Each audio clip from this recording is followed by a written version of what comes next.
papier des idées qui viennent en cours de route. Les bouts de papier des idées qui viennent en cours de route.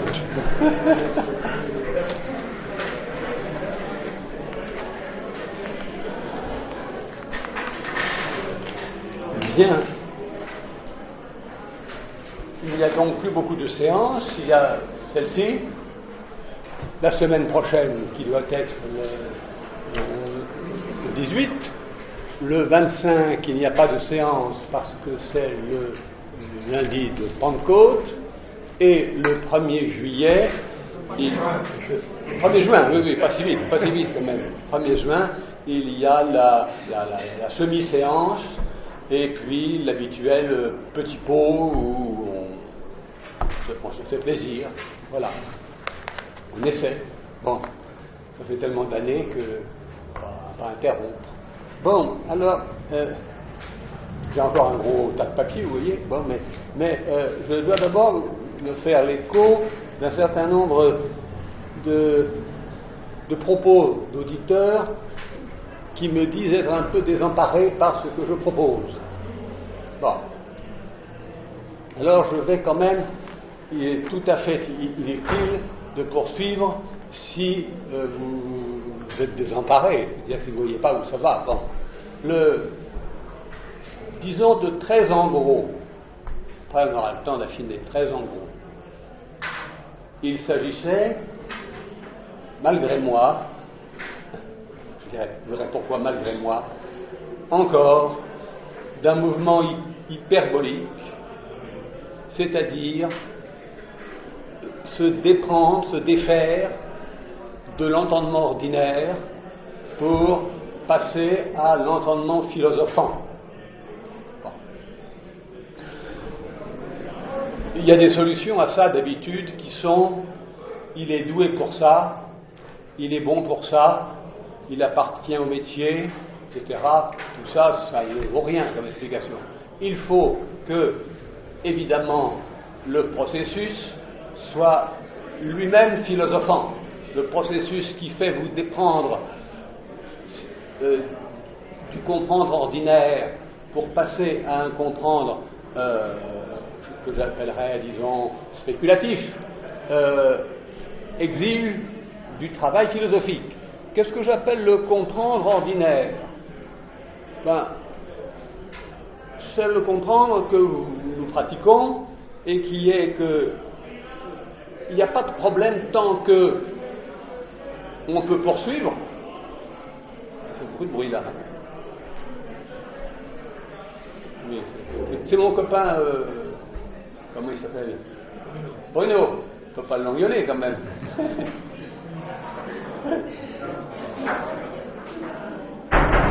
Il a une voix très forte. Il était mon étudiant et il va m'accueillir l'année prochaine. C'est lui qui... Parce que vous savez, j'ai jamais eu de statut ici, moi. J'étais à Paris 1, mais par conséquent ici, c'est parce que c'était ma femme qui était ici. Bon, et je connaissais bien la maison, mais c'est tout. Et quand ma femme a eu son accident, Auger, le président de l'époque, m'a dit: mais viens donc ici, à cette heure-ci et à cette salle-ci. Mais il fallait que j'aie un directeur de programme, un directeur d'études qui me prenne sous sa responsabilité. J'en ai déjà eu 3. Parce qu'ils sont partis à la retraite petit à petit. Bon. Alors là, avec Bruno, je ne risque rien parce qu'en principe, il ne part pas à la retraite. C'est moi qui partirai le premier. Bon, parenthèse terminée. Alors,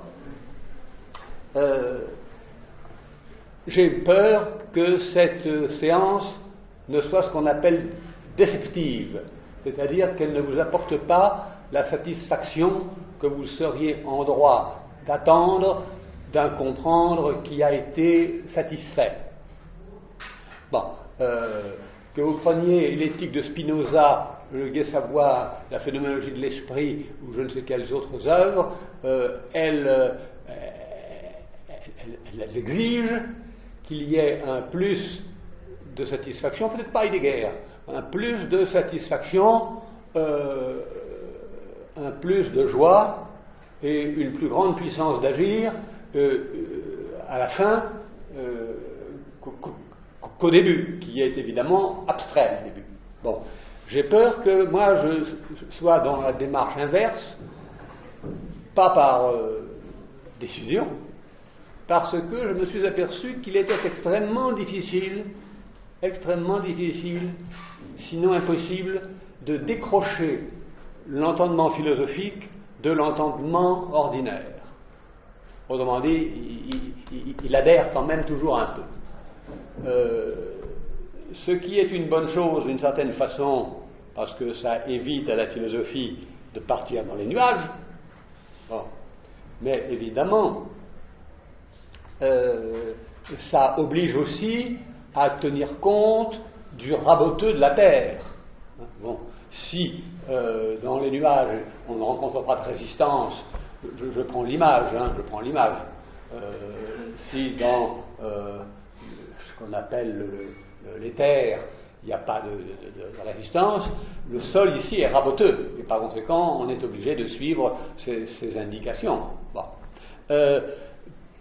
Par configuration du comprendre ordinaire, je veux dire que si on peut poursuivre, il n'y a pas de problème.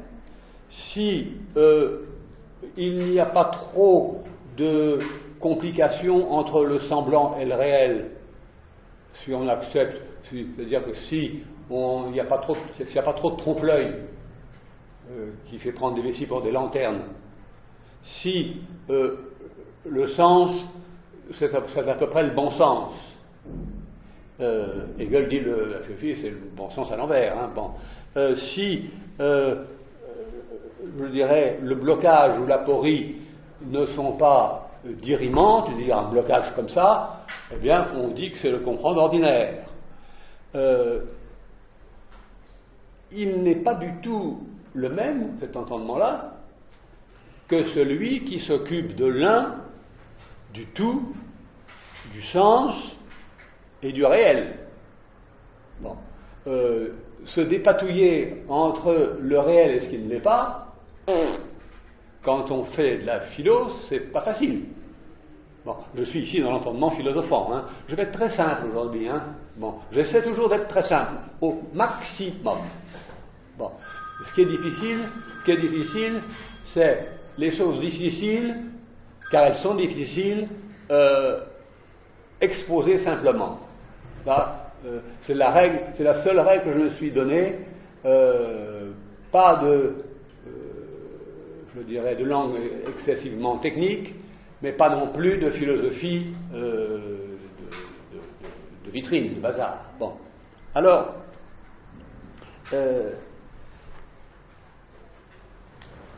j'ai expérimenté souvent, mais particulièrement cette semaine, que la compréhension passe sans raison apparente de l'illumination, on comprend parfaitement, comme si on en était l'auteur, à l'obscurité la plus parfaite. Bon. Et par conséquent, ça alterne, ou ça n'alterne pas, de l'illumination qui vous éblouit, un petit peu, mais qui vous donne tout le panorama, bon, à un obscurcissement où les mots ne veulent rien dire, où c'est du galimatia, où les mots se perdent de leur sens.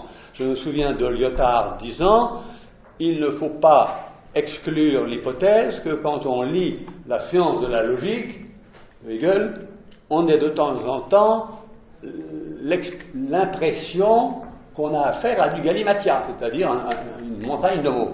Bon, montagne de mots qui se suivent les uns les autres. Bon. Alors,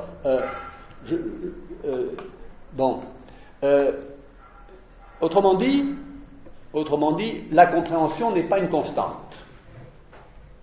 C'est ça le plus embêtant. La compréhension n'est pas une constante. Et elle va sur le même objet, pour le même individu, et dans les quasi mêmes situations, mais c'est clair comme l'eau de roche, à j'y comprends plus rien. Bon. Qu'est-ce qui se passe là? Bon. C'est une affaire de rythme. Bon. Et mon ami Marc Richir, qui est phénoménologue, appelle ça un clignotement. Autrement dit, ça clignote de temps en temps, la clarté et l'obscurité. Bon. On pourrait mettre ça, cet obscurcissement, on pourrait le mettre au compte du sujet lui-même, disant, bon, ma foi, c'est lui qui est fatigué, c'est lui qui est malade, c'est lui qui perd des neurones, etc. Bon. Je ne crois pas. Je crois que ce qui caractérise quand même, et ça je l'ai appris quand même de Hegel, c'est que toute démarche insignifiante ou négative ou apparemment sans portée appartient de droit au processus et fait partie du philosophé lui-même. Vous n'avez pas le droit d'exclure une séquence en disant elle est préparatoire, elle est on ne peut pas faire de morceaux choisis en philo. On ne peut pas faire de morceaux où on laisse tomber le facile en disant qu'il est facile et pour ne garder que le difficile, qu'on ne comprend plus le difficile parce qu'on n'a plus le facile. Et le facile, on n'a aucun intérêt puisqu'il n'ouvre plus au difficile. C'est ce que je disais aux étudiants, je me rappelle, qui ne notaient pas les choses élémentaires initiales. Bon, je disais, vous connaissez ça. Qu'il parle. Et puis, à un moment, ça devient beaucoup plus difficile et on ne comprend plus rien. Bon. Donc, tous les philosophes, j'en suis sûr, connaissent ce moment où ce qui était la notion la plus claire devient la plus opaque. Et par conséquent, ils ont des raisons de faire comme Vatel, c'est-à-dire de se mettre un coup de poignard dans le ventre, parce qu'ils vivent de ça, et si par exemple, pour Schopenhauer, volonté brusquement, c'est un mot vide, il est qu'il fasse, il ne peut rien faire. Ou si chez Kant, raison devient une opacité, bon. Alors, cette chose est devenue sans doute plus fréquente aujourd'hui, je veux dire, après le XXe siècle, c'est-à-dire après tous les exercices poétiques pour décoller les mots de leur signification ordinaire et pour faire des enchaînements qui n'ont, comme on dit, pas de sens. Bon, ils ont un sens, mais pas celui qu'on attend, c'est tout. Voilà, bon. Et par conséquent, j'insiste sur le fait que si tous les philosophes le connaissent, les plus grands comme les plus petits, c'est à interroger. Et c'est un moment un peu déceptif, parce que, j'espérais qu'arrivant à la fin, le comprendre philosophant allait se détacher et que, libéré du comprendre ordinaire, je pourrais évoluer dans la science de la logique ou dans l'éthique de Spinoza, mais rien du tout. Si vous ne gardez pas des intuitions, je dirais, comme on dit, empiriques, si vous ne les gardez pas en tête, et si elles ne sont pas coprésentes à votre expérience, vous ne comprenez rien. Bon. D'ailleurs, Kant dit, à propos des exemples, il appelle ça des exemples, les exemples sont très difficiles à donner, très difficiles à donner. Par exemple, je vous disais la semaine passée que les problèmes en philosophie commencent par poindre avant d'être là. Bon, poindre, c'est pas être là encore. Bon, donc, c'est pressenti, c'est entreaperçu, c'est soupçonné, bon, mais c'est pas encore là. Quand c'est là, ça a chassé le problème qui était là, tout à l'heure, il y a 5 minutes. Mais, voilà qu'il y a déjà un autre problème qui se profile. Bon, et que s'il n'y a pas cette chaîne, on est évidemment en droit de s'inquiéter que ça va s'interrompre et qu'il n'y aura plus de problème qui va venir. et que s'il n'y a plus de problème qui vient, on arrête les frais. Bon. Alors, le régime de l'entendement, alors là, tout entendement confondu, que ce soit l'entendement ordinaire, l'entendement naturel, l'entendement artisanal, l'entendement évoqué par Foucault ou Rancière, c'est-à-dire, je n'ai pas trouvé de mots encore. Hein. Vous vous rappelez, il y a des mots qui me font résister. Cette année, j'éprouve beaucoup de résistance. C'est comme ça. C'est comme ça. Et des années, j'en éprouve pas. Bon, je suis content. Et là, j'en éprouve. C'est-à-dire, j'arrive pas bien à nommer ce qui pointe, ce qui est en train de poindre. Bon, dès qu'on a mis un nom, c'est là. Hein, si le nom est à peu près adéquat. Bon, alors, et y compris pour l'entendement spéculatif. Bon, le régime de l'entendement, c'est la connexion, la relation entre un certain quantum d'énergie et des significations en attente. Et quand vous avez quelque chose comme le syllogisme, qui est vraiment la chose la plus ennuyeuse du monde, syllogisme, quand on présente quelque chose de forme d'un syllogisme, Hegel dit tout le monde s'endort. Bon, le syllogisme est le rythme, donc le mouvement, donc l'énergie, qui relie sous un certain mode les significations et établit entre certaines significations des relations nécessaires. Bon, pas nécessaires, ça dépend. Bon. Mais imaginez que, alors, évidemment, il y a le problème du passage qui est difficile. Comment s'effectue le passage? S'il va de soi, comme dans le comprendre ordinaire, à savoir, j'ai l'intention de me lever, si je n'ai pas d'embarras ni d'empêchement, je me lève. Bon. Et par conséquent, bien, je fais un geste et le geste est accompagné d'une signification. Bon.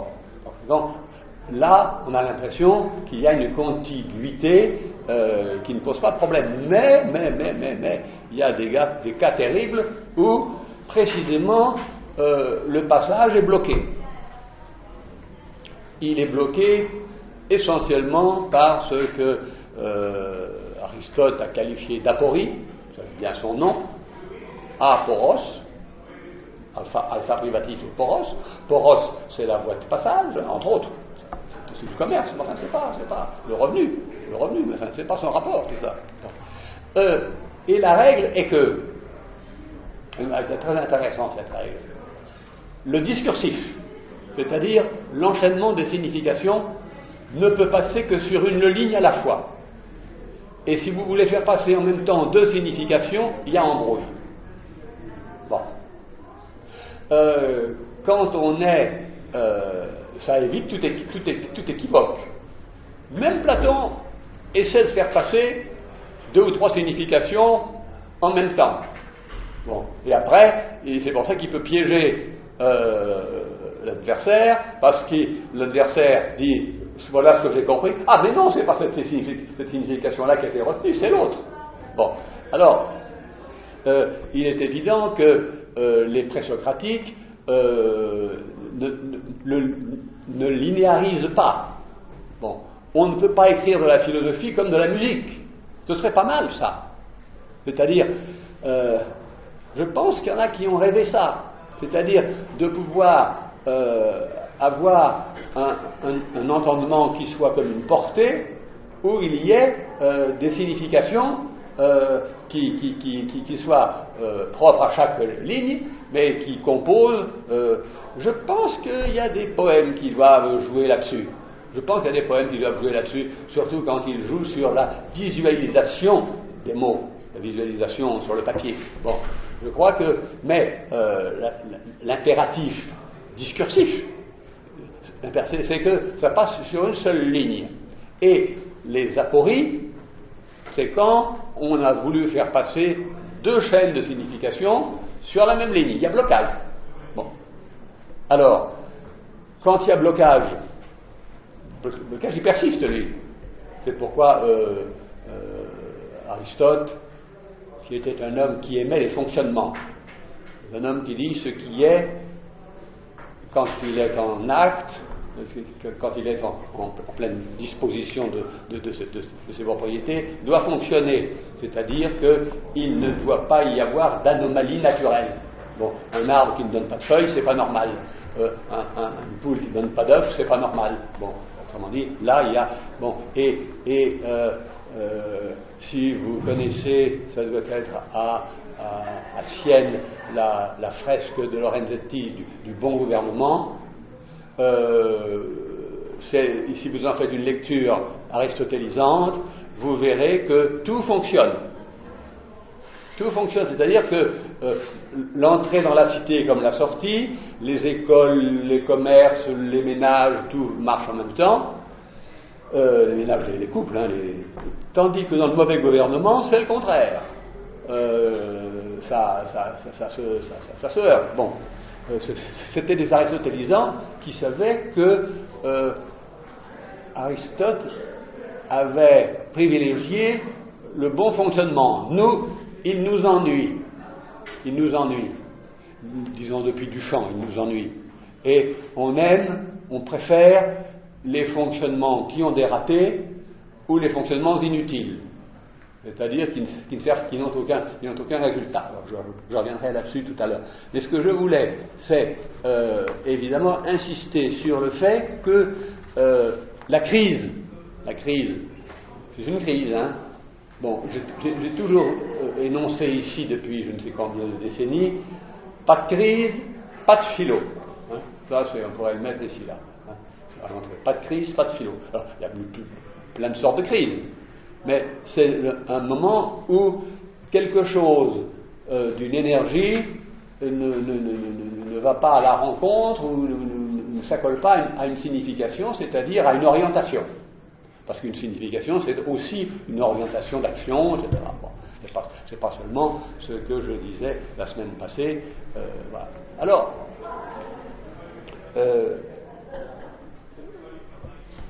pourquoi donc vouloir changer d'entendement? Voilà la deuxième. Pourquoi donc cette mauvaise idée? Bon. Première proposition, la philosophie comme science, c'est fini. C'est fini. Hein. Il n'y a pas la peine d'espérer. Ça a été de Platon, d'Aristote à Husserl, un peu encore avec Wittgenstein, mais c'est fini. Comment dire, on récuse l'idée que la philosophie puisse être la reine des sciences. Ça fait sourire tout le monde. La reine qui légifère sur tous les autres savoirs. Les scolastiques, j'ai un peu travaillé ça dans ma jeunesse, étaient des hommes éminents, mais qui jugeaient qu'avec matière et forme, acte et puissance, on pouvait régler tous les problèmes de la création. Bon, Dieu est en acte, nous sommes en acte et puissance, etc. Bon. Deuxièmement, être coassistant, deuxième fonction de la philo, d'un pouvoir, c'est fini aussi. Ou bien alors c'est loupé, c'est ridicule. Si, je ne sais pas, vous prenez quelques noms de la philosophie, je ne sais pas, genre Bergel, co-assistant de Sarkozy, ça ne fait pas quelque chose d'extraordinaire. Hein. Mais cette fonction, elle est reconnue, elle a été très très très importante, et je vous ai parlé un jour du collatéral jésuite, qui est ce personnage qui a plutôt été fictif que réel. Ce personnage qui est à côté du général, qui lui a l'intellection et la volonté et la décision. Bon. Le collatéral, il n'a que l'entendement, mais le même. Donc il sait tout aussi bien que le général, mais il n'a pas la volonté. Donc il ne peut rien décider. Donc c'est le général qui décide. Mais le général peut se faire éclairer par le coadjuteur. Et ça avait du sens. Bon, aujourd'hui, ça n'en a pas. Bon. La troisième possibilité, pour faire de la philosophie, c'est une appartenance doctrinale toujours possible et déclarée. Je suis cartésien. Je suis husserlien. Bon. Husserlien, alors de droite ou de gauche, hein, il y en a.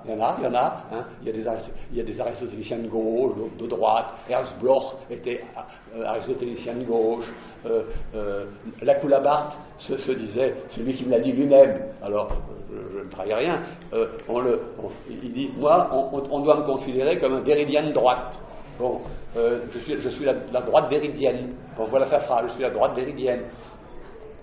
Bon, et c'est vrai qu'il y a eu des hegeliens de droite et des hegeliens de gauche. Bon, alors, l'appartenance à une doctrine a un obstacle majeur, c'est que, pour les trois quarts, l'assurance, je dirais, du bon engrenage de l'énergie sur la signification est réglée d'avance. Bon. On n'a pas à repenser les fondements de la doctrine, ou bien on fait autre chose. Bon. Il n'y a plus qu'une quatrième possibilité, c'est de changer d'entendement. Bon. C'est-à-dire de changer les repères de stabilité selon lesquels on s'oriente dans la pensée, dans le travail avec la nature, dans le commandement avec le pouvoir, dans le rapport aux autres et dans le rapport à soi-même. Bon. Alors,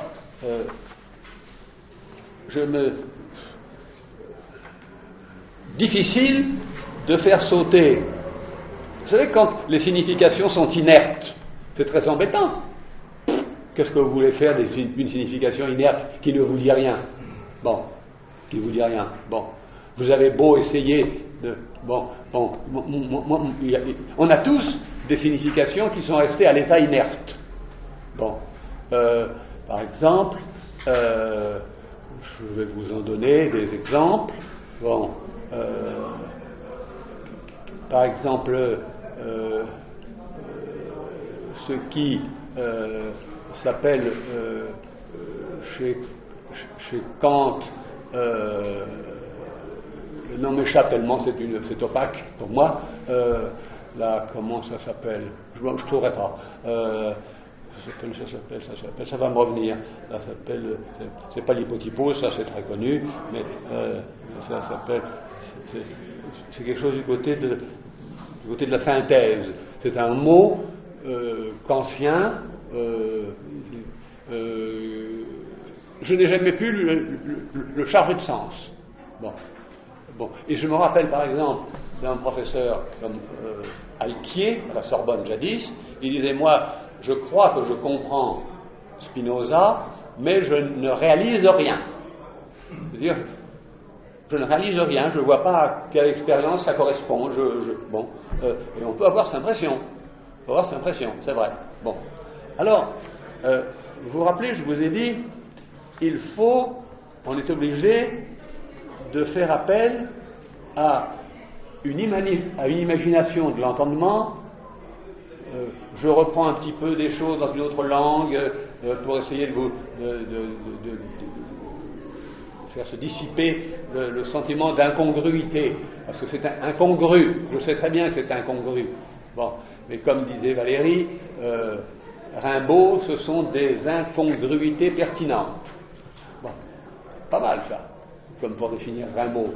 C'est tout à fait incongru, mais c'est pertinent. Tu vas essayer de... Mais c'est dans la salle à côté, là, non? En fin d'année, on est toujours embêté par les pots. Les pots de thèse. Les pots de fin de quelque chose. Hein. Bon. Alors,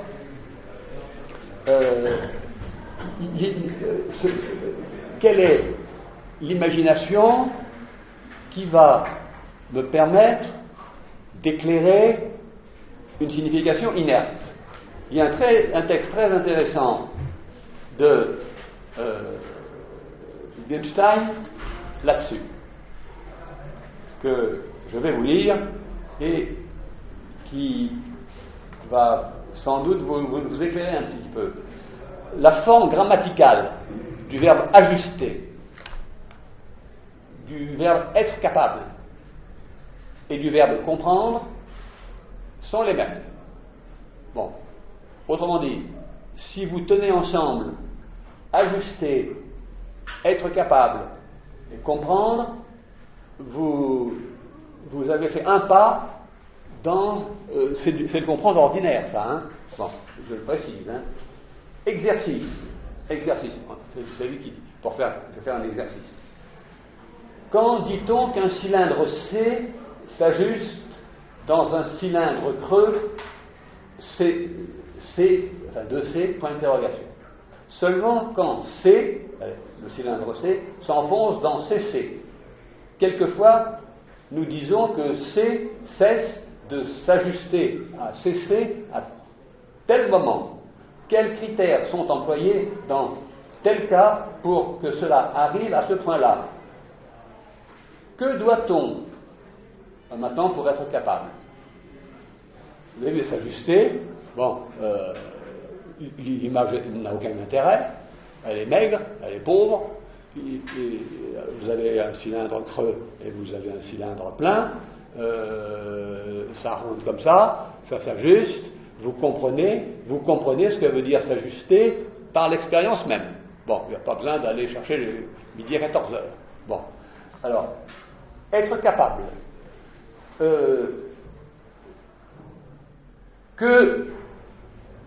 Alors, quels critères sont employés dans tel cas pour que cela arrive à ce moment-là? Que doit-on considérer comme critère pour qu'un corps change de poids à un moment particulier s'il n'est pas réellement sur la balance à ce moment-là?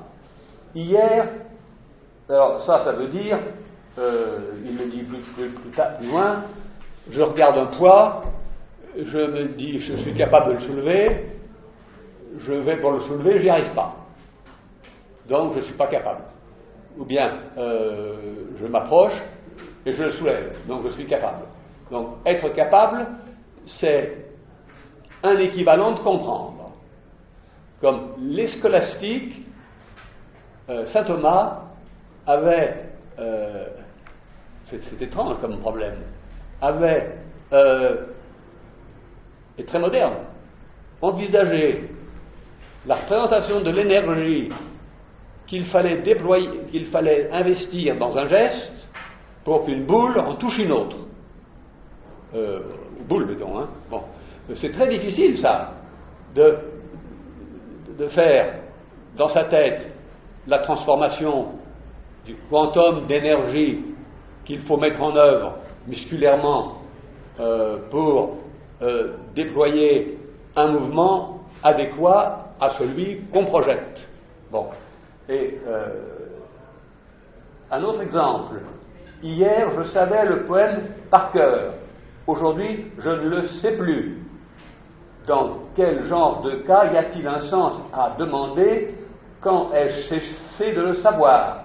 Quelqu'un me demande, pouvez-vous soulever ce poids? Je réponds oui. Alors il dit, faites-le, et je ne peux pas. Dans quel genre de circonstances cela compterait-il pour une justification de dire, quand j'ai répondu oui, je pouvais le faire, seulement maintenant, je ne puis? Bon, pas la peine de relire. Bon, vous comprenez le problème.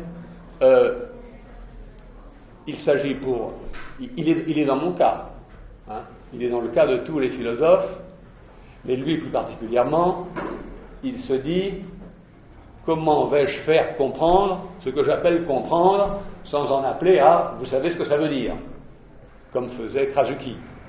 Krasuki, l'autre fois. Krasuki disait, vous me comprenez, quand on lui faisait une objection. Je me rappelle très très bien ça me faisait rire. Il était astucieux, cet animal. Bon. Alors, comprendre, Wittgenstein le rapproche de façon très grossière de deux expériences, trois expériences que nous connaissons. C'est-à-dire, premièrement, je peux ajuster quelque chose comme un puzzle. Hein, je vois, bon, un puzzle, c'est facile de voir la dernière pièce. Bon, et bien, ajuster une chose à une autre, bon, et ça s'appelle comprendre. Savoir un poème, est-ce que savoir un poème c'est comprendre? Ça, je ne sais pas. Mais enfin, aujourd'hui, je ne le sais plus. Quand est-ce qu'est arrivé l'événement? Bon, il a des exemples qui sont curieux parce que ils ne paraissent pas toujours pertinents. Bon, être capable d'eux, c'est très important pour le comprendre. Comprendre exigera le dernier comprendre, celui qui est le comprendre spéculatif, celui où je n'arrive pas à décoller. C'est parce qu'il faut que je fasse un saut. Il faut que je saute. Bon, et est-ce que je suis capable de sauter de l'entendement, mettons, je ne sais pas moi, l'entendement laborieux, c'est-à-dire l'entendement artisanal, ou l'entendement que j'appellerais celui de Rancière, c'est-à-dire l'entendement qui essaie de savoir comment ça se partage une réalité sociale, bon, comment ça se divise, ça se partage, bon, très difficile de savoir si, étant là, je serais capable de sauter dans l'entendement spéculatif. Lui, Rancière, il ne s'en occupe pas du tout, il veut rien savoir. Alors, bon, je continue. Vous vous rappelez, j'avais proposé une image qui me paraît susceptible d'être enrichie. Si vous comprenez ce que c'est que l'expérience d'un roc, ou d'un bloc, faire bloc. Bon. Quand on a appartenu, quand on a été proche des formations communistes, on sait ce que ça veut dire que faire bloc. Hein. Bon, pas de faille. Si vous, alors il s'agit ici non pas de la signification, mais de la résonance que la signification a dans votre sensibilité. Quelle impression ça vous fait un bloc? Quelle impression ça vous fait une faille? Quelle impression ça vous fait une passerelle? Compte tenu qu'il y a des gens qui vont être des sauteurs, qui vont sauter, bon, ça, c'est une construction légère. Hein. Si on fait un pont, c'est fichu. Si on fait un pont, il s'effondrera. Bon, une passerelle, peut-être une chance. Bon, qu'est-ce que c'est que celui qui descend et qui fait de l'archéologie dans le fond de la faille? Et qu'est-ce que c'est que celui qui va se demander si l'analyse du roc d'un côté de la faille est la même? Est-ce que c'est vraiment le même roc? Et que ça provient vraiment, c'est une sorte de géographe spécialiste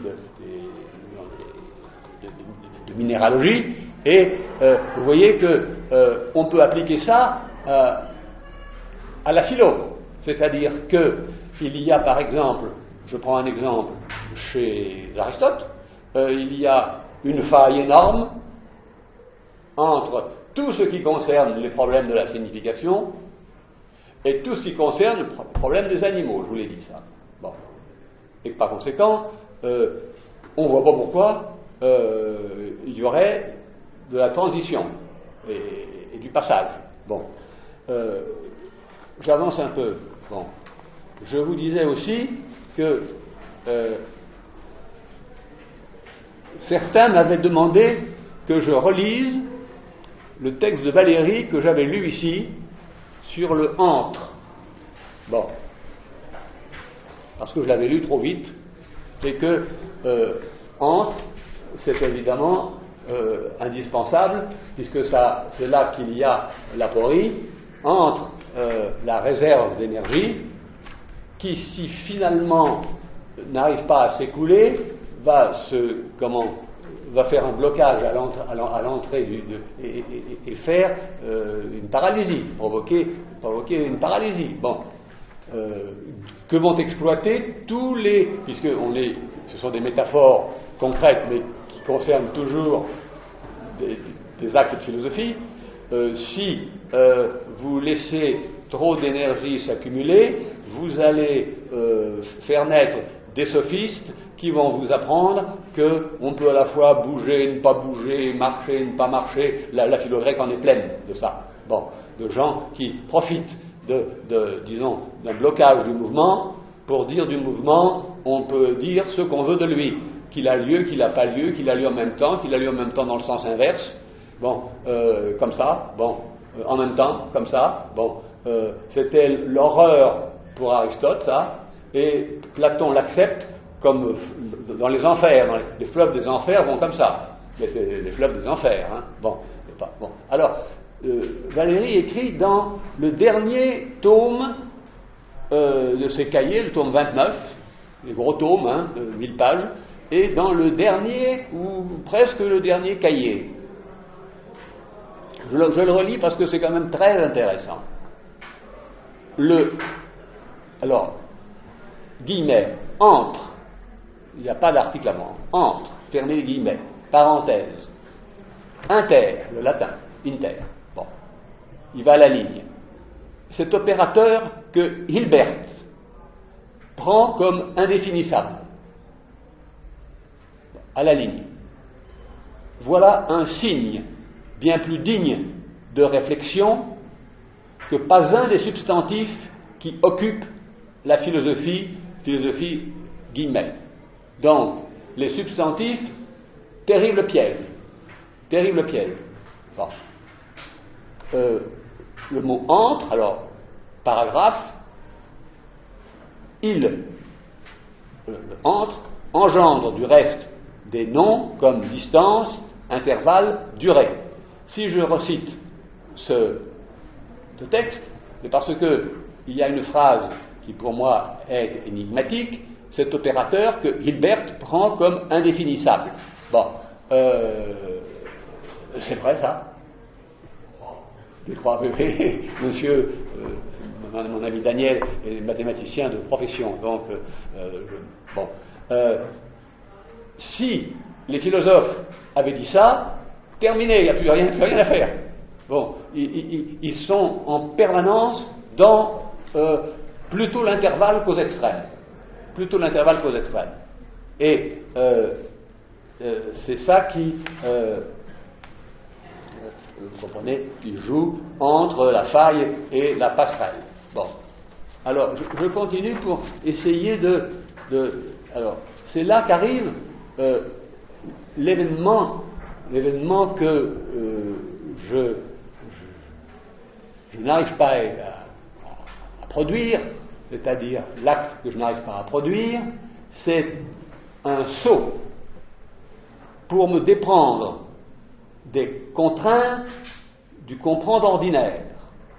Bon. Et c'est l'imagination qui me fait soupçonner qu'il n'y a qu'un saut, c'est-à-dire quelque chose que je vais effectuer sans avoir peut-être à le définir, je vais l'effectuer et ça va me mettre de l'autre côté. Bon, mais c'est quand même, ça risque quand même d'être un cache-misère. D'ailleurs, on emploie ça faute de mieux. Bon, ce saut, est-ce que c'est par grâce, par décision, par travail, par événement? Bon, l'énergie est déjà dans l'insatisfaction et elle voit naître la présupposition circulaire qu'elle est déjà dotée d'un saut qui va la libérer, l'énergie. Mais si vous faites ça, vous faites un cercle. Et si vous logez la présupposition du saut dans l'énergie bloquée, eh bien, vous ne serez pas étonné que l'énergie va se débloquer à un moment. un moment favorable. Bon. C'est l'imagination qui fait apercevoir qu'il faudrait s'y prendre autrement, mais comment, je ne le sais pas encore. Alors, continuons si vous voulez. Bon, je laisse encore que ce soit intéressant, l'idée la plus curieuse que je vous ai proposée, c'est évidemment totalement hyperbolique. Bon. Et quand on a l'hyperbole dans le dos, il peut arriver tout un tas de trucs, en particulier des mésaventures logiques catastrophiques. Bon. Alors, il y a une idée latérale qui m'est venue et qui est que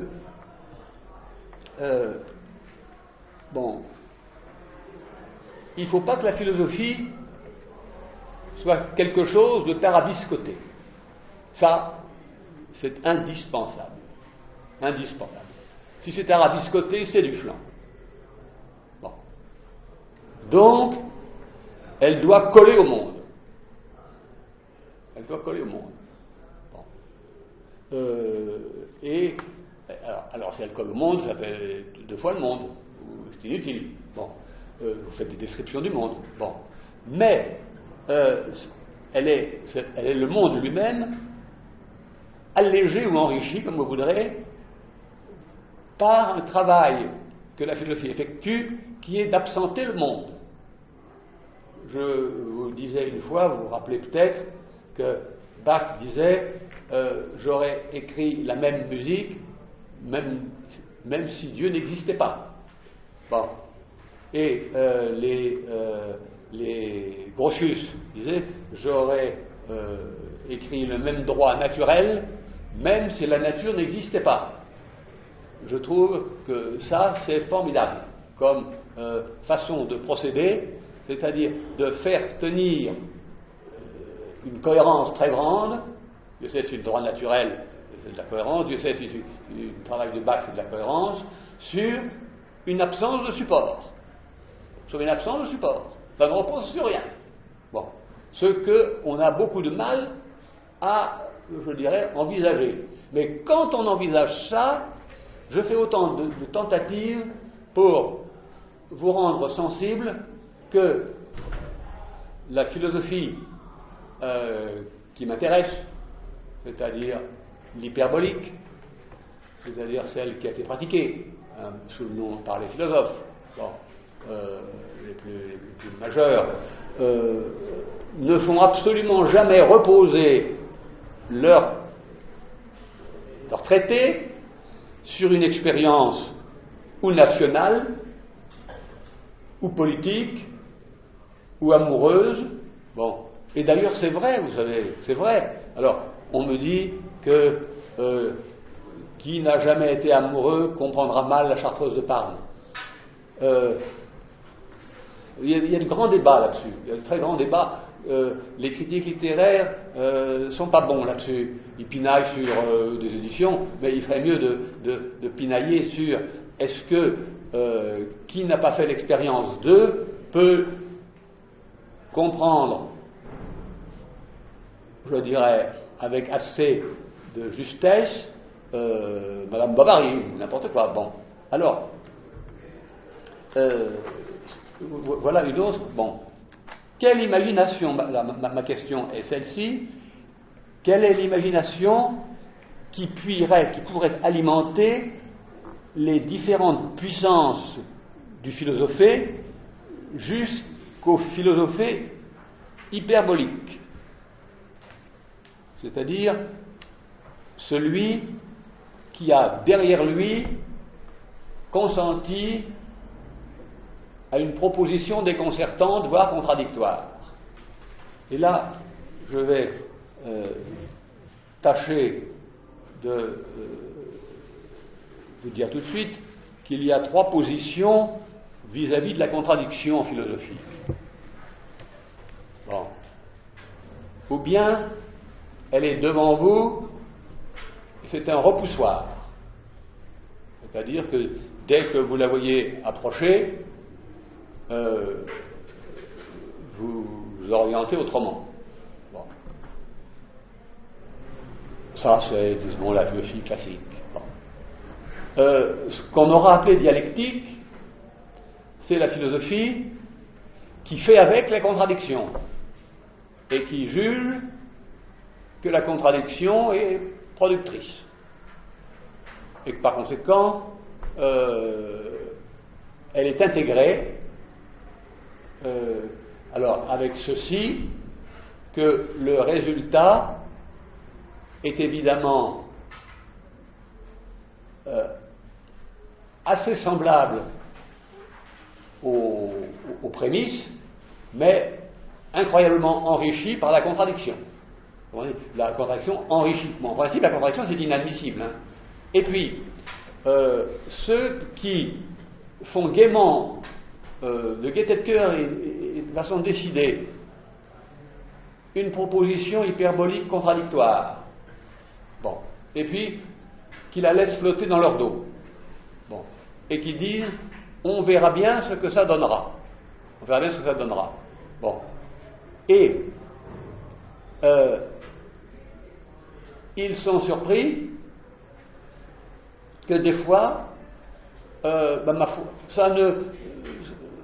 Au contraire, ça relance des idées un peu insoupçonnables. Par exemple, quelqu'un comme Heidegger est quelqu'un qui met derrière lui un certain nombre de propositions, je dirais, contradictoires, pas contradictoires aussi brutales que chez les thomistes, mais il laisse planer l'impossibilité de distinguer entre être et être, par exemple.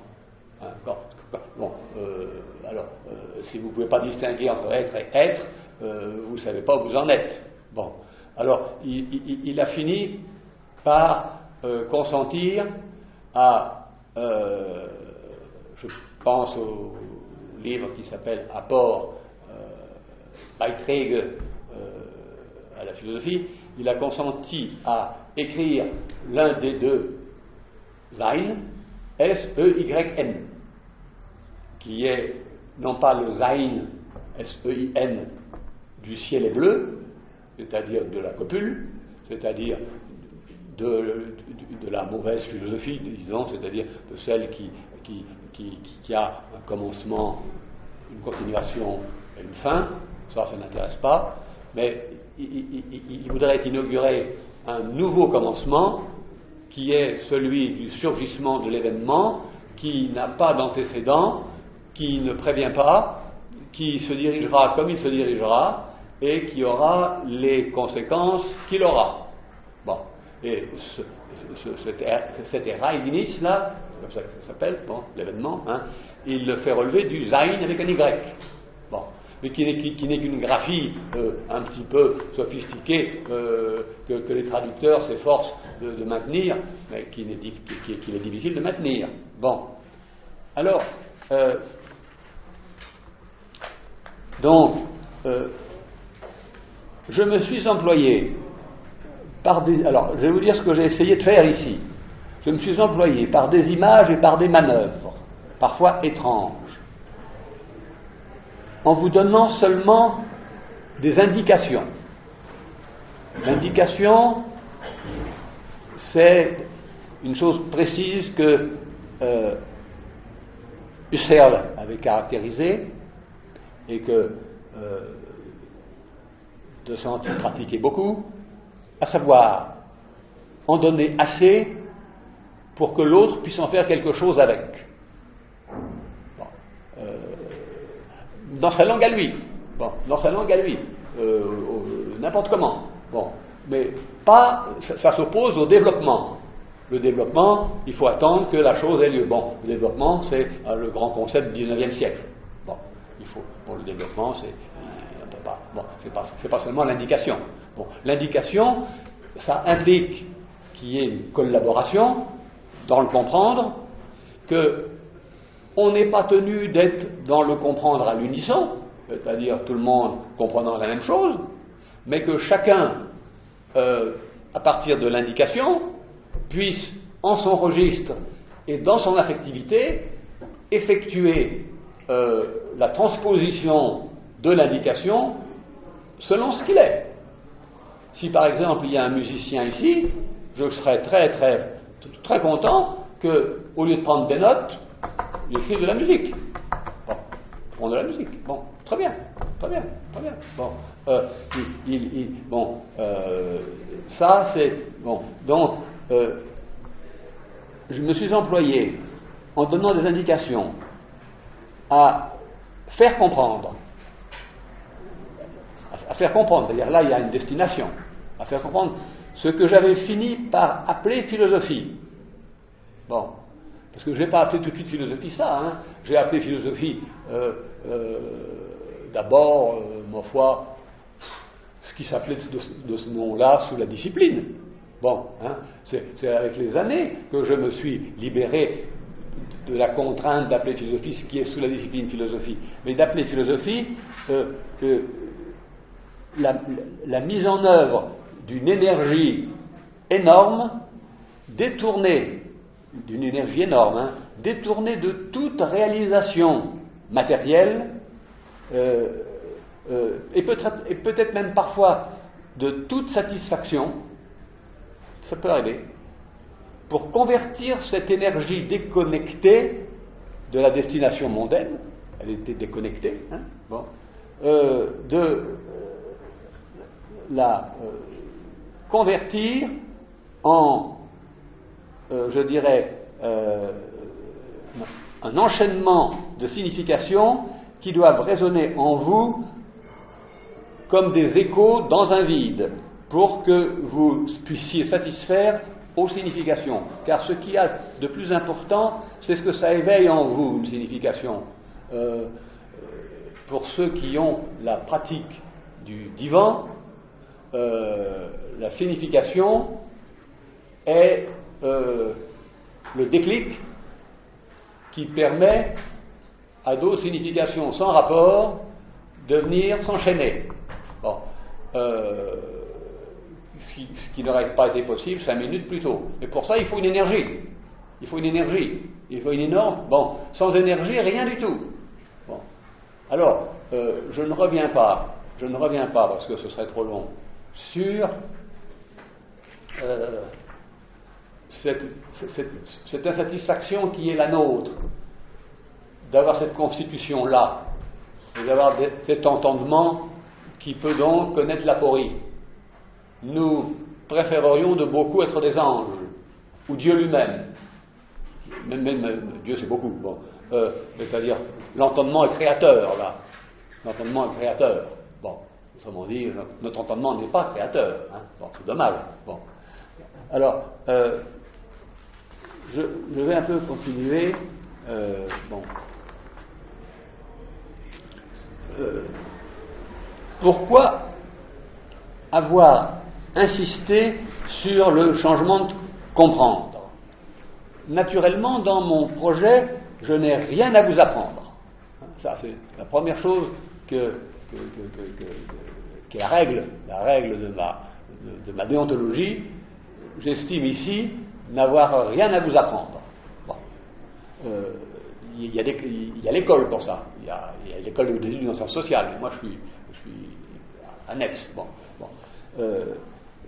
Mais à vous faire remarquer comme ça, une indication qui vous a peut-être échappé, ou du moins que vous n'avez pas jugé bon de retenir, que la philosophie a eu d'abord plusieurs états et plusieurs supports.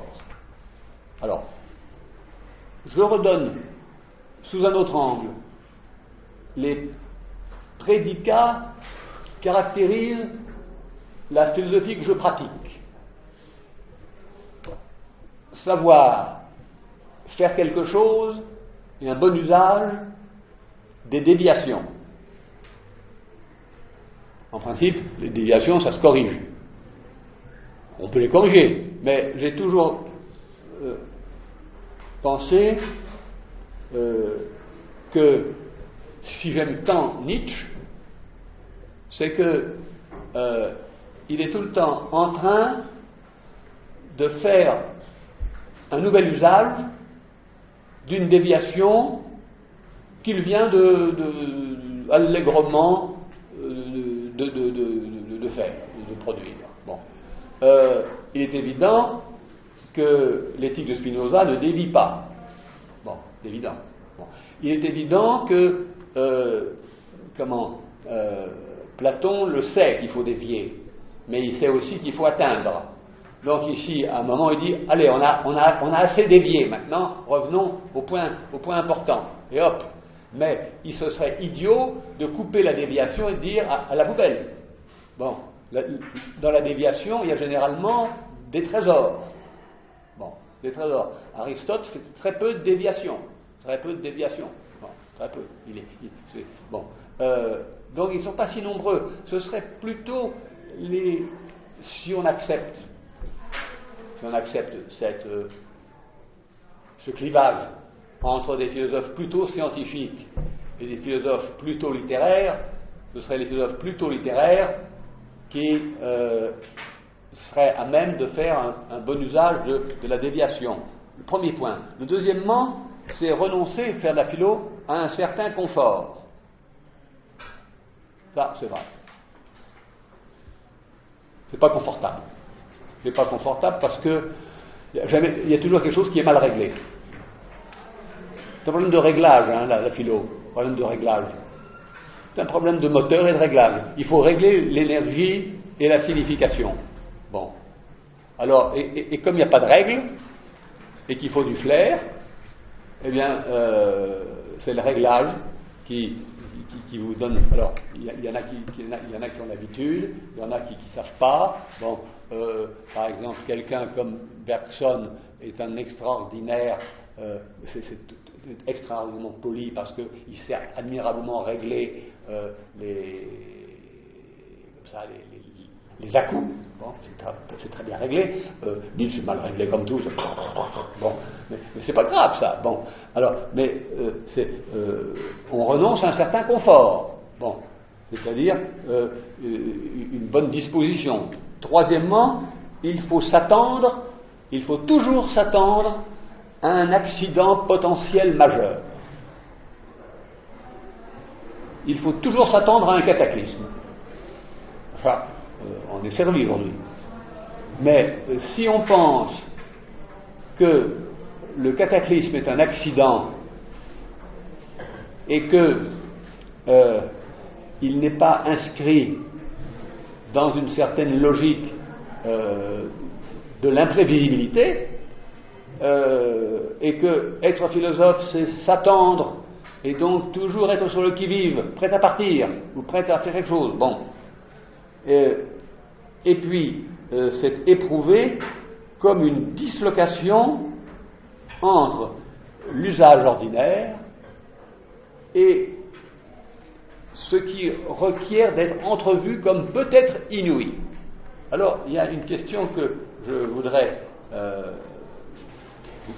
vous soumettre. Il faut que j'avance un peu là, je ne sais plus où c'est ça. Si, voilà. Pour le dire un peu autrement, je viens de dire. Ce que je fais, c'est d'essayer de débloquer en vous ce qui pourrait gêner. Bon. Comprendre, c'est quoi faire. Est-ce que c'est espérer tomber sur quelque chose de merveilleux? Bon. Quand on est platonicien, on sait que le merveilleux est passé. Donc c'est fini. Il n'y aura plus de merveilleux. Il n'y aura plus que des substituts de merveilleux. D'où l'idée que la politique peut être le meilleur substitut de l'état antérieur, mais ce n'est jamais qu'un substitut. Mais qu'il n'y a jamais de bonne politique. Parce que le merveilleux est passé. Bon, ça s'appelle le pessimisme complet. Hein. Bon. Le merveilleux est passé. Bon. Il y a un qui met le merveilleux au bout, dans les horizons. Ils viendront, ça viendra. Ça, c'est douteux. Il y en a, alors, beaucoup plus intéressant, évidemment. Il y a ceux qui disent, Jean Spinoza, mais dans le merveilleux, mais vous y êtes, mes pauvres amis. Mais vous ne le voyez pas, c'est tout. Dessillez vos yeux et vous le verrez. Moi, je suis le tenant de ça. À savoir que c'est précisément pour Spinoza les puissances de l'imagination. L'imagination qui crée la peur qui crée les fantômes qui s'incarnent, et qui s'incarnent en monarques et en potentats, qui font peur. Et la peur, évidemment, est mauvaise conseillère. Et donc, c'est pas le paradis. Et donc, vous croyez qu'il faut faire la révolution. Non, il faut simplement comprendre que vous avez monté, non seulement c'est beaucoup, que vous avez monté à la puissance 3 ou 4 votre imagination, et que d'une toute petite chose que vous pouviez réduire, vous en avez fait une montagne. Ceux qui ont un petit bouton et qui se disent mais c'est peut-être le début d'une chose gravissime, alors ils peuvent ne pas avoir tort. Ça relève de l'accident. Mais il vaut mieux quand même ne pas fabriquer d'imaginaire de là où l'on serait qu'il faut atteindre alors qu'on y est. Là-dessus, Wittgenstein est un spinoziste. Vous savez, il y a ce problème qu'a beaucoup étudié Antonia Soulez.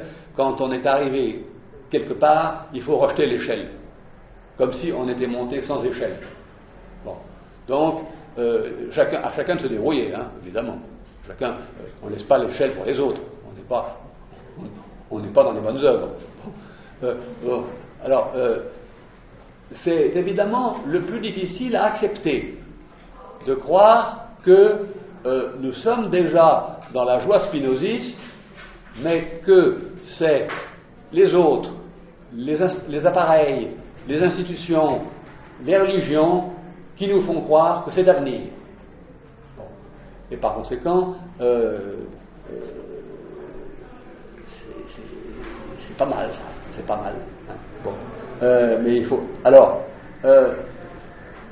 est-ce qu'il faut, puisque toute philosophie est toujours polémique. Autrement dit, je me suis aperçu qu'il n'y a pas une seule proposition de philosophe qui ne soit une critique ou une façon de dénoncer un autre. Bon, Hegel ne cesse de critiquer Fichte, ou Schelling, il ne le dit même pas, ou Kant, il ne le dit même pas. Bon, il ne le dit pas. Mais si on a lu les trois, on se dit, mais là il est en train de démolir. Vous vous rendez compte qu'on ne trouve même pas chez Hegel le mot transcendantal. C'est comme s'il l'avait fait s'évaporer. Bon, alors que chez Kant c'est majeur, c'est-à-dire l'ensemble des conditions de possibilité qui rendent une connaissance a priori possible. Il y a des conditions pour que les mathématiques soient possibles. Bon, alors Hegel dit les conditions, ça me barbe, on fait des maths, on n'en fait pas, c'est tout. Bon. Et puis l'essentiel, c'est l'effectivité des mathématiques. S'il y en a qui n'y arrivent pas, tant pis, et s'il y en a qui y arrivent, tant mieux. Il n'y a pas de mathématicien génial méconnu. Bon, il n'y a pas de génie méconnu. Vous connaissez sa phrase. Bon, c'est-à-dire que ceux qui ont tenté et ne sont pas arrivés, dommage. Bon, voilà. Bon. Alors, ensuite, il y a encore un point qui est faut-il sauvegarder le comprendre social? Le comprendre social est prodigieusement, comment je dirais, batailleur. Autrement dit, si vous mettez ensemble le comprendre social du modem et puis non, pas le modem, comment le MEDEM, comment ça s'appelle les MEDEF. Je cafouille là-dedans, moi, complètement. Tout ça, dans le fond, dans tous ces trucs-là, je cafouille. je mets des mots pour les autres, j'entends un autre mot. Bon, alors on me dit, pourquoi vous me parlez de... Bon, mettez le MEDEF et le discours des syndicats, évidemment que le comprendre, je parle pas de la polémique artificielle, mais le comprendre ne peut pas être le même. Ne peut pas être le même. Bon, alors, vous allez me dire, est-ce que je préconise qu'il y a un comprendre de classe? Je serais pas loin de le penser, mais pas au sens où le contenu du comprendre, ce serait des contenus de classe, mais où le fonctionnement du comprendre est lui-même. Bon, le comprendre, celui qui était le comprendre de classe prolétarien, était immédiatement branché sur l'action. Immédiatement. Et il n'y avait pas à se demander comment on allait faire. Il allait, des fois, il prenait le pas dessus. Bon, il était en avance dessus. Bon, aujourd'hui, on a sur le papier des réformes, et puis on se dit comment on va faire. Bon, alors, quand le comment on va faire est posé à part, on est sûr qu'on prend du retard. Et on est sûr que ça n'aura jamais lieu. Bon, là, toute réflexion sur l'action retarde l'action si elle n'est pas enclenchée en même temps. Et le mieux, c'est quand elle est enclenchée d'avance. Donc, c'est ça ce qu'on appelle la philosophie pratique. C'est pas qu'elle parle de la pratique, c'est qu'elle est d'entrée de jeu entraînée par le processus pratique. Bon, alors, une fois que j'ai redéfini comme ça un peu de différentes façons, parce que, comme je disais tout le temps aux étudiants, parler, c'est pouvoir dire la même chose de multiples façons, de plusieurs façons. C'est vrai, quand on ne parle que si on peut parler d'une chose d'une certaine façon et d'une autre façon. Sinon, on est un perroquet. Hein? Bon, alors,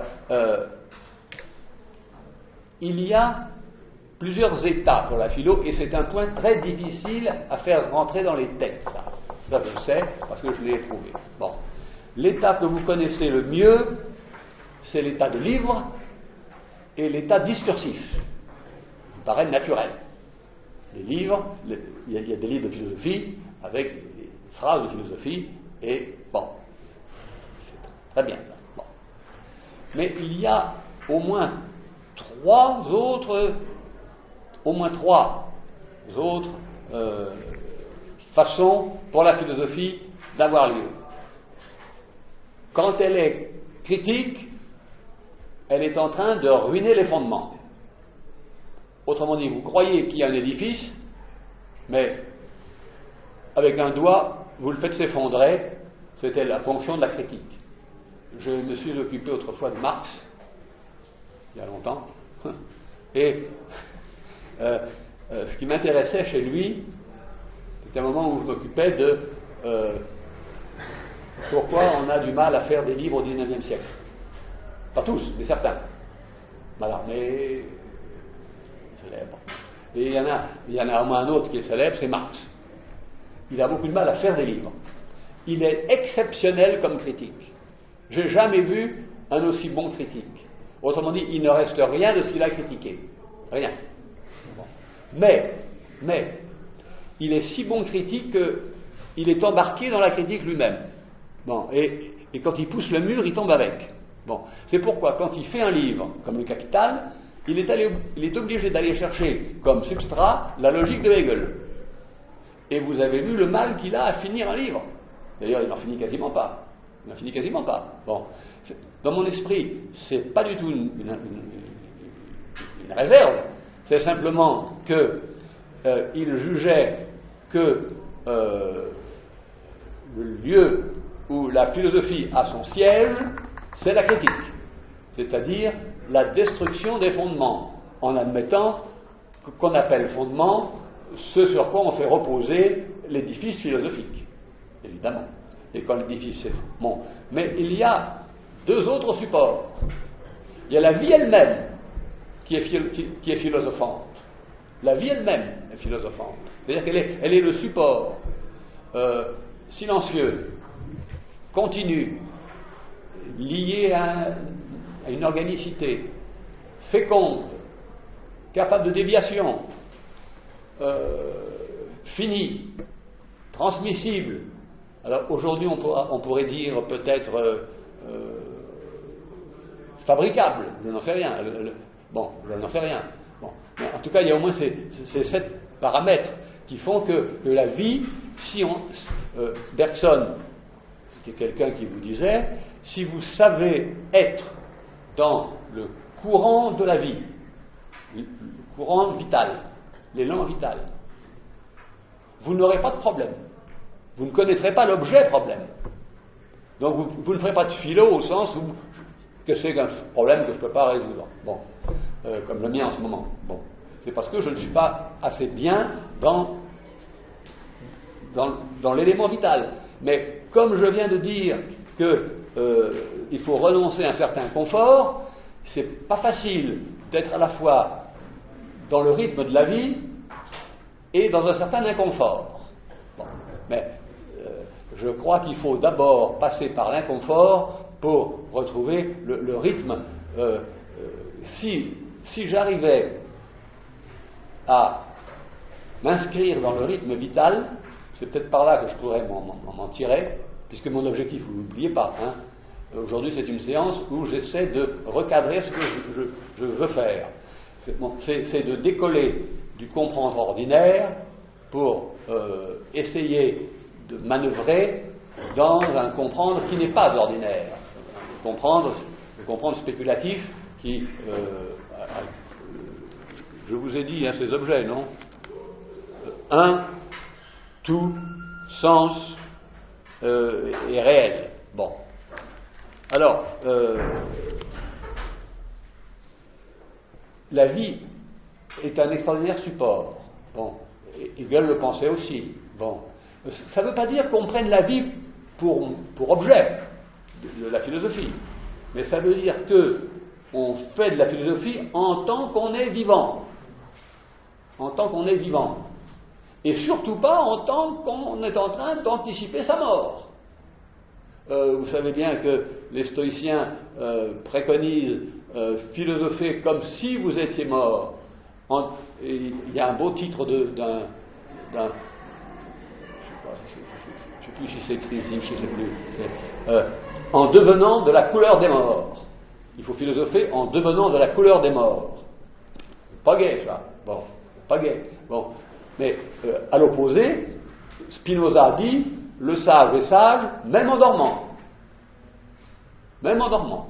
Vous voyez combien vous êtes à l'opposé là. Donc, ces rêves sont contrôlés, ou ne sont pas contrôlés, ces rêves sont porteurs de l'énergie du conatus qui désire persévérer dans son être. Et il n'y a pas place pour, je ne sais pas ce que rêve Spinoza, hein, mais un rêve négatif. Il faudrait, je vous ai parlé du rêve de Husserl. Non? Du rêve prêté à Husserl. Vous vous rappelez pas de ça? Ah, il est intéressant pour notre affaire. Il m'a été raconté par 2 centimes. Mais je vais finir, attendez. Je vais finir. Il y a 4 supports. Hein. Il y a la critique, le discursif scientifique, que vous connaissez le mieux. Aujourd'hui, la philo, c'est fini. Son support, le livre discursif et scientifique, c'est fini. Il y en a plein, je sais bien qu'il y en a plein. Mais, perte de temps. Perte de temps. Aujourd'hui, il y a la critique qui est toujours active, mais on n'est pas critique qui veut, hein, n'est pas critique qui veut.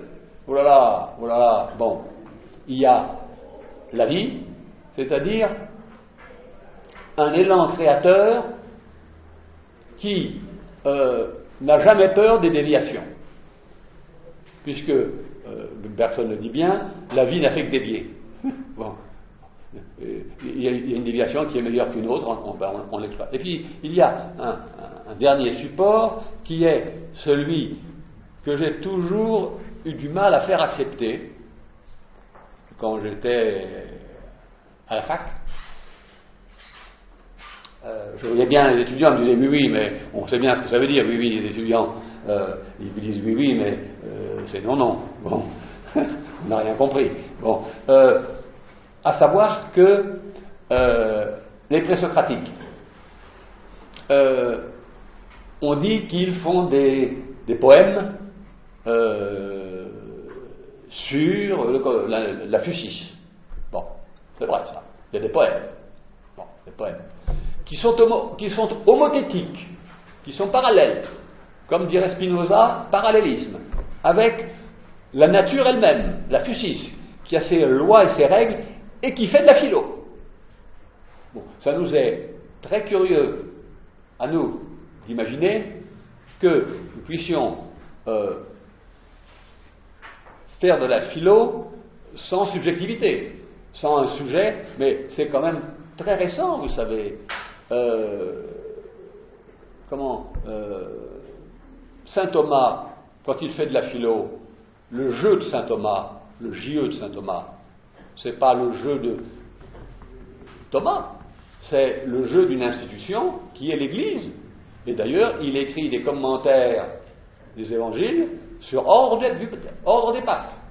Bon, donc, il n'est pas du tout, bon, évidemment, le cogito cartésien est immense, mais on ne le comprend bien que si on se rappelle, bon, il y a la préfiguration avec les essais de Montaigne, mais si on se rappelle que le seul vrai locuteur, c'est le pape et l'Église, comme le vrai locuteur national, c'est le roi et l'administration, et qu'il n'y a pas de locuteur individuel. Bon. Et que les réactionnaires du XIXe siècle diront on n'a rien à foutre, passez-moi l'expression, de la pensée individuelle de Descartes, ce qu'il faut, c'est être fidèle à la tradition. Bon. Et il faut recommencer toujours à défendre la tradition, parce qu'il est absurde de vouloir avoir des idées originales. C'est quand même intéressant ça, que l'idée, nous avons l'idée qu'il faut quand même être un peu original. Bon, que si on ne fait qu'un plagiat, d'abord on passe devant les tribunaux. Bon, c'est la première chose ça. Mais deuxièmement, que ça n'a pas beaucoup de valeur. Bon, que le malheureux rabbin Bernheim s'est discrédité. Quelle drôle d'idée quand même, quelle drôle d'idée, en allant raconter je ne sais quoi comme bêtise et en allant recopier des pages de Lyotard. Bon, je peux comprendre des situations de presse et on lui demande 10 textes à la fois, il ne peut pas, il dit à un nègre tu feras ça, et puis le nègre il se casse pas, il va chercher un truc tout fait, il le recopie, et voilà. Bon, c'est comme ça que ça se passe, hein, parce que l'idée du nègre est extraordinairement importante. Le nombre de gens qui ont recours à un nègre pour écrire, bon, c'est comme ça. Bon. Alors, moi je suis très très sensible au fait que ce sont les sophistes qui ont donné les premiers sa réalité à l'effectivité du langage. C'est-à-dire que le langage venait et était capable de combattre la réalité de ce qui existe. Je sais bien qu'il y a du langage avant, hein, je sais très bien. Bon, je sais très bien que c'est plutôt du chant déjà. Disons-le, c'est d'abord plutôt du chant. Bon, plutôt de l'hymne, plutôt de la mélopée, plutôt, bon, mais de la prose pure. Bon, de la prose pure, mais cette prose qui a pour objet, prenez le traité du non-être de Gorgias, ce qui est, on ne peut pas le dire, et si on pouvait le dire, on ne peut pas le communiquer à un autre, et si on pouvait le communiquer, il ne peut pas le connaître. Bon, par conséquent, on ne peut rien faire. Donc, le langage est la toute-puissance. On ne comprend Platon que si on voit que Platon est pris entre ceux qui disent la philo, c'est dans les sphères, hein, mais c'est pas de la blague ça. c'est Plotin qui dira les arbres philosophes quand ils poussent. Bon, ils font de la philo, les arbres. Qu'est-ce que ça veut dire? Ils font de la philo parce qu'ils poussent. S'ils ne poussent pas, ils ne font pas de philo. C'est-à-dire qu'ils sont en train de manifester l'émanation de l'un. Et plus ça se manifeste, plus il y a de l'un. Plus l'un est riche. Bon. Donc, nous avons beaucoup de mal quand même, surtout aujourd'hui, à juger que ce qui est naturel, philosophe, mais est-ce qu'on ne pourrait pas imaginer que ce qui est construit, c'est-à-dire tout l'univers artificialiste qui se construit en son genre philosophe, c'est-à-dire trouve le moyen de faire aller ensemble de l'énergie et des significations, puisque c'est quand même ça, philosopher. Hein? Bon, et par conséquent, je ne veux pas, moi, pleurer sur on n'est plus du temps de Plotin. Hein? C'est vrai qu'on n'est plus du temps de Plotin, mais Plotin, c'est un malheureux pouilleux qui est à porte de Rome. C'est pas du tout. Bon, il écrit même pas, c'est pas lui qui écrit, c'est Porphyre. Hein? Bon, alors, donc il y a plusieurs supports. Hein? Alors, je vais finir, puisque l'heure est arrivée, là, je vais finir en vous. Ça a rapport avec notre problème, avec un rêve prêté à Husserl. Bon. Un jour, De Santi me dit, tu sais, on m'a raconté un rêve qu'on prête à Husserl. Alors, Husserl est dans un espace, c'est lui, ça part de lui, il est dans un espace, et il voit, c'est amusant, un arbre avec des fruits d'or, jardin des Hespérides, etc. Bon. Évidemment, ce sont les résultats, on comprend tout de suite, de la phénoménologie qu'il n'arrive jamais à obtenir, puisqu'il est tout le temps en train de repartir au commencement. Donc il dit enfin les fruits d'or. Bon. Donc il s'avance pour tenter de cueillir les fruits d'or qui seraient la récompense de son travail, où il n'y a jamais un fruit d'or dans les écrits de Husserl. Les deux dernières lignes de chaque jour, c'est un fruit d'or. Alors, quel prix payé? Bon. Et voilà qu'en s'approchant, la terre s'entrouvre. Bon. Et il y a une béance, une faille. Et que lui, il tombe comme ça. Et il fait passerelle. Bon, mais il ne peut plus bouger. Donc, c'est les autres qui vont bénéficier de lui, malheureux Husserl, sur lequel on passe, bon, pour aller chercher les fruits d'or de la phéno, tandis que lui, il est désespérément, et alors, comme c'est un homme consciencieux, il veut pas il n'a pas beaucoup de latitude quand même, il est comme ça coincé, bon, et alors je ne sais pas comment il se réveille, je ne sais pas si le rêve est vrai, je ne sais pas s'il a eu lieu, il a été raconté par des disciples, a-t-il été enjolivé, y compris par moi, y compris par De Santi, c'est un mythe, y compris par ceux qui l'ont trimballé, mais ce qui est quand même intéressant, c'est que au moment où lui sait très bien que, dans le fond, il frôle la stérilité profonde, mais la stérilité quand même. Bon, il n'y aura jamais de résultat. Ça ne veut rien dire, un résultat ou c'est rien. Bon. Au moment où voilà qu'en rêve, il voit les pommes, quand on était helléniste, le jardin des Hespérides, bon. Donc, les fruits d'or, les pommes d'or. Bon. Et voilà les résultats.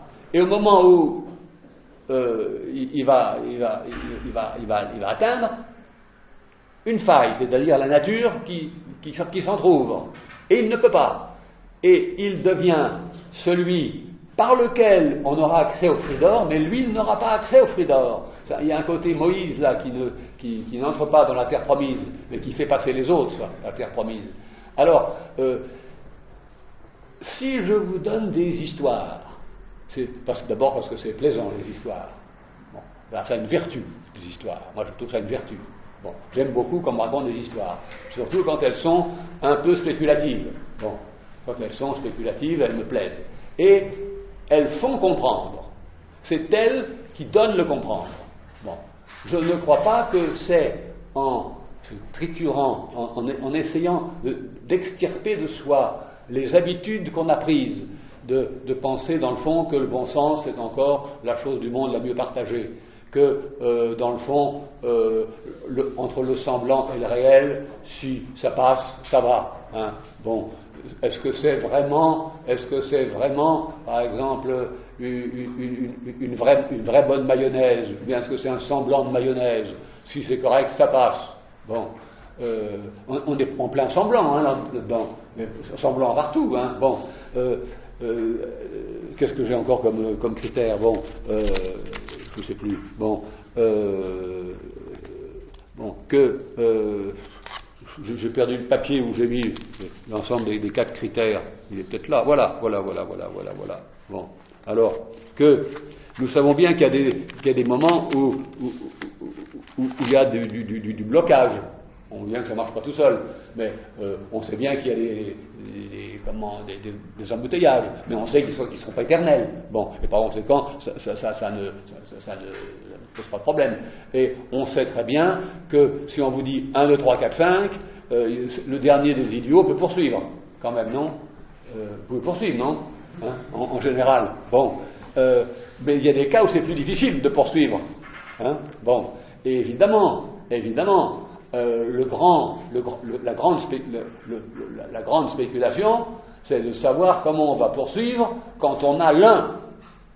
Et par exemple, Plotin ne serait qu'un parmi d'autres s'il avait braillé l'un. Bon, non, c'est qu'il sait poursuivre l'un jusque dans les dernières ramifications du multiple.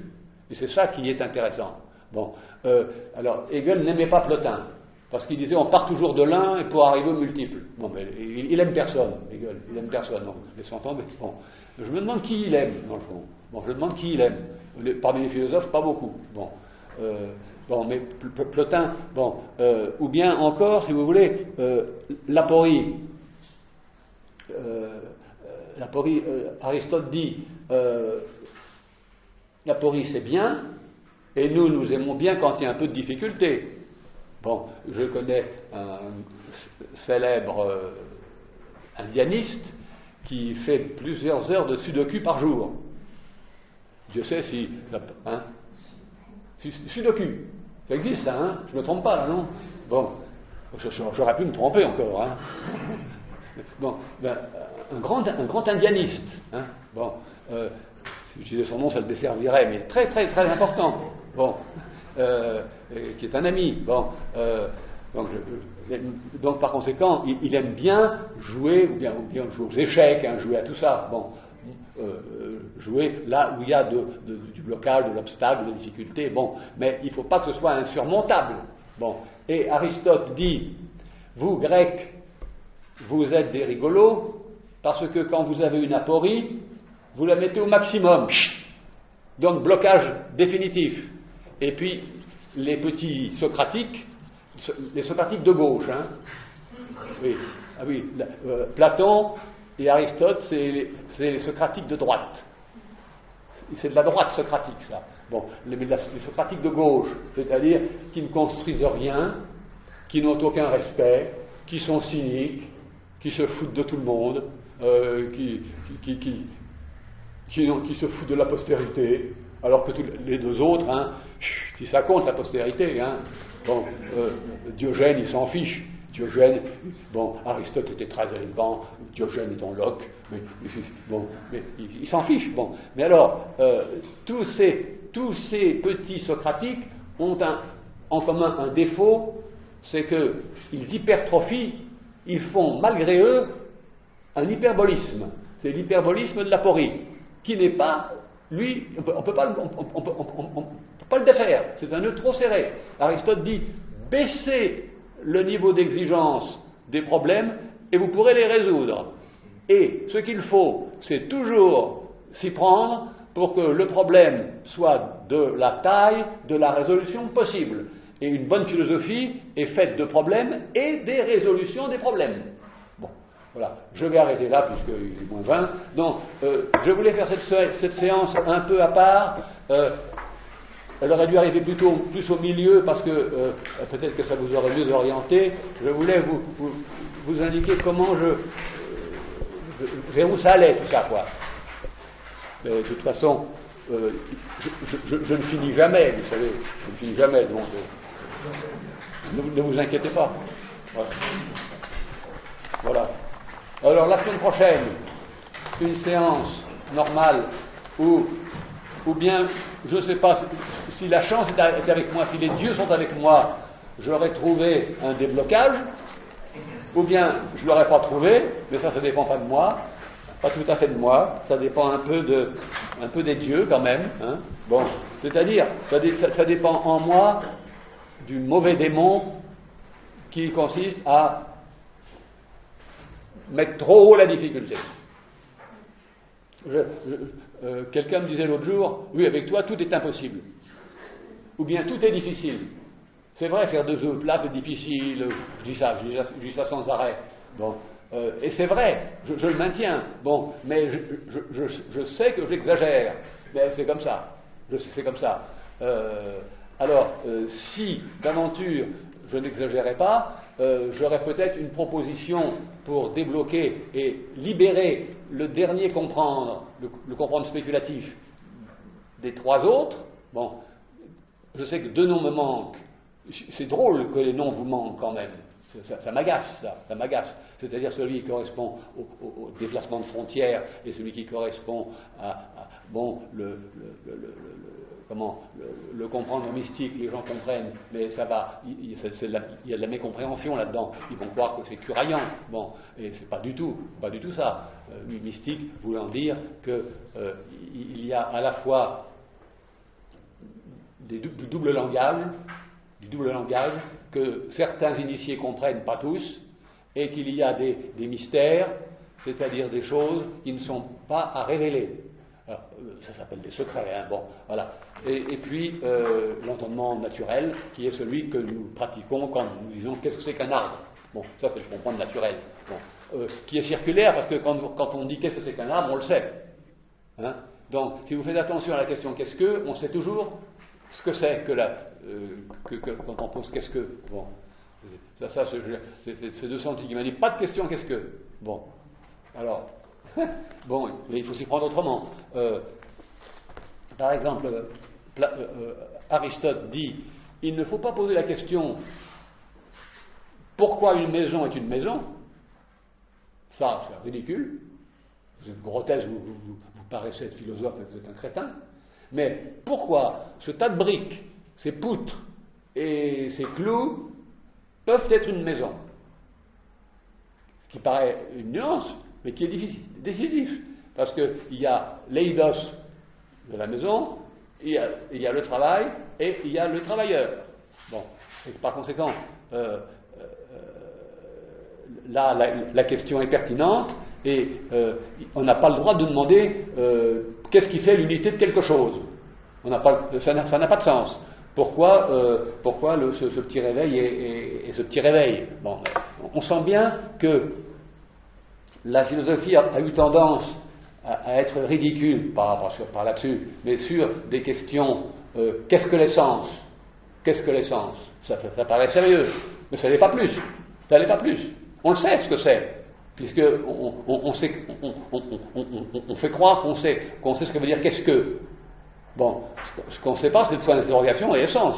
Bon, mais essence, si on sait ce que c'est que l'être, on sait ce que c'est que l'essence. Alors voilà, la semaine prochaine, une séance complète. J'apporterai des enveloppes comme d'habitude pour la date de la reprise qui sera en janvier 2016 si nous sommes de ce monde. Je porte le bois là. Et puis dans l'autre semaine, c'est-à-dire 15 jours après, une petite séance. Généralement, je commente un texte qui résume, quand je trouve toujours un texte qui condense un peu ce que j'ai raconté, je l'explique pendant 1 heure et on boit un coup. Voilà, allez, bonne semaine. Merci.